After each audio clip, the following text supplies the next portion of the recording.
Break के बाद खुशामदीद नाज़रीन, हम बात कर रहे हैं सुप्रीम कोर्ट के आज के फैसले पर। आर्टिकल 63A का जो फैसला है 2022 का, उसको कलअदम करार दे दिया गया है। इस पर बात करने के लिए हमारे साथ senior law expert Hamid Khan साहब मौजूद हैं। हामिद खान साहब, बहुत शुक्रिया आपके वक्त का। हामिद खान साहब, टाइमिंग और इंटेंशन से कता नज़र, क्योंकि इस पर एतराज़ भी किया जा रहा है बाज़ हलकों की तरफ से, आज जो आर्टिकल 63A का फैसला है उसको कलअदम करार दे दिया गया है, रिवर्स किया गया है, जो 17 मई 2022 को दिया गया था। कैसे देखते हैं इस फैसले को?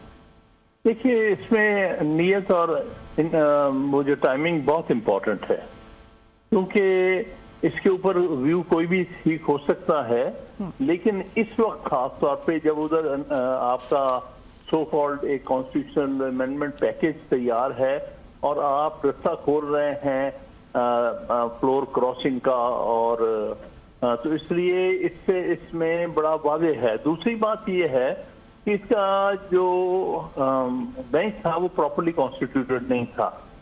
उसमें ये जजेस जो बैठे हैं उनका बैठना नहीं बनता था। एक तो उनमें से वैसे ही एडहॉक जज, परमानेंट जजेस का बेंच बन सकता था।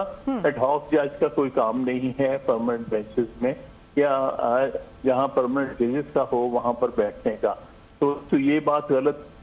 और दूसरा बात ये है कि जिस तरह से बेंच फॉर्म हुआ है, जिसमें कि एक मेंबर का कमेटी में शामिल ना होना और उसके बगैर उसकी एब्सेंस में, जबकि के 3 का उन्होंने 2 ने किया है, बेंच कानूनी और आईनी तौर पर गलत थी।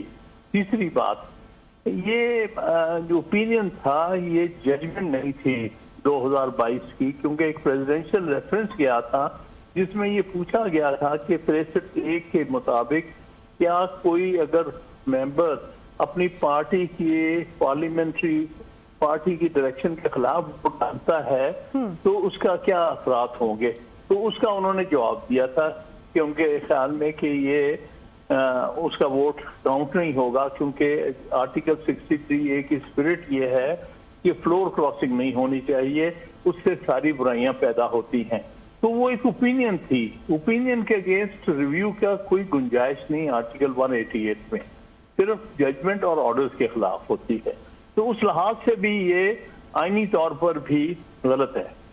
लेकिन हामिद खान साहब, ये तो लफ्ज ही मौजूद नहीं था, वोट शुमार किया जाए या ना किया जाए, तो फिर इसको कैसे समझा जाए कि ये जो आइन की स्पिरिट में ये मौजूद था, ना शुमार करने वाला?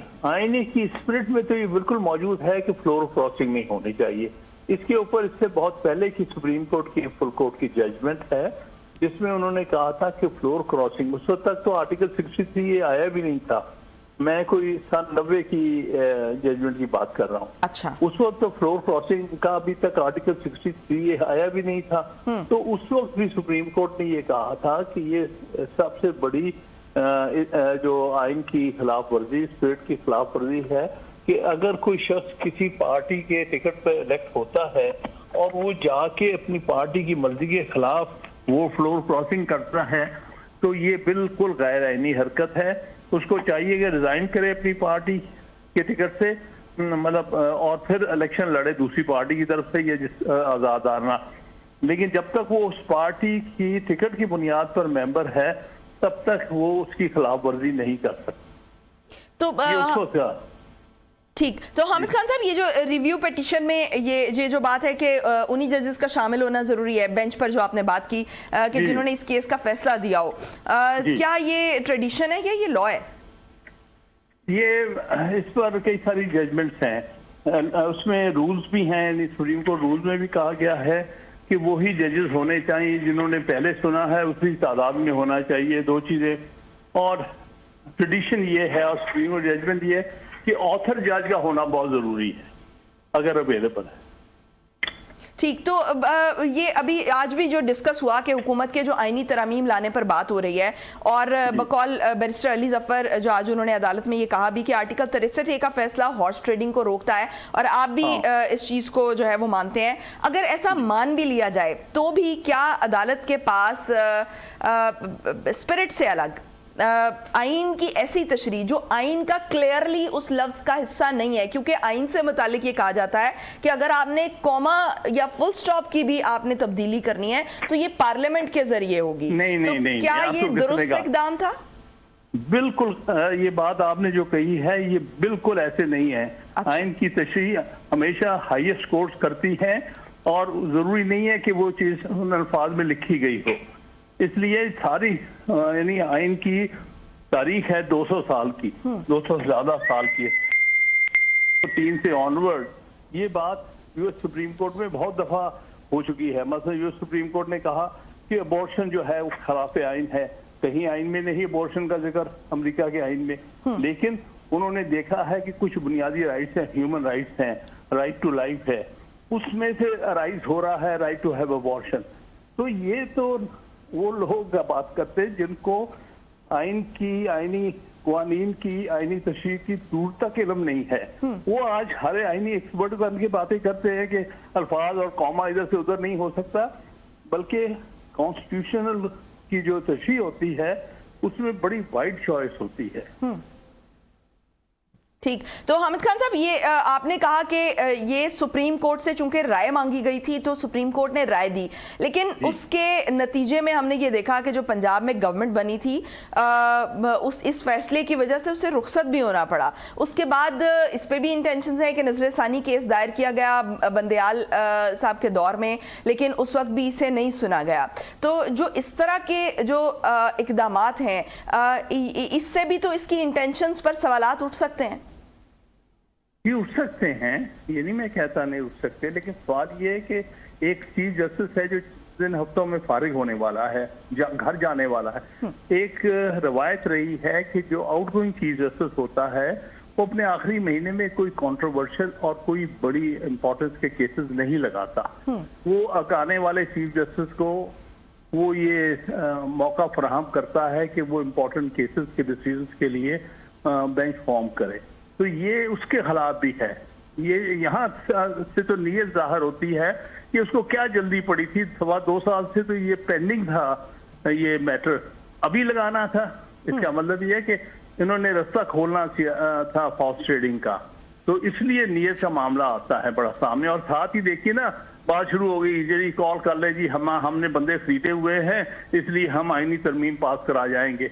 इसका मतलब ये है कि आप ओपनली मान रहे हैं आप खरीदो फरोख्त करने जा रहे हैं। ये सिंपल नहीं है कि इसके जी कि ये तशरीह है वो तशरीह, प्रैक्टिकली आपके सामने ट्रांसपेरेंटली नजर आ रहा है कि इसके पीछे नीयत क्या है और उन लोगों की क्या नीयत है जो कि इसमें इतने कीन हैं, इंतजार में बैठे हैं कि आज फैसला आए तो हम इकट्ठे हों और उनके दूसरी पार्टियों के लोगों की खरीदो फरोख्त शुरू कर दें।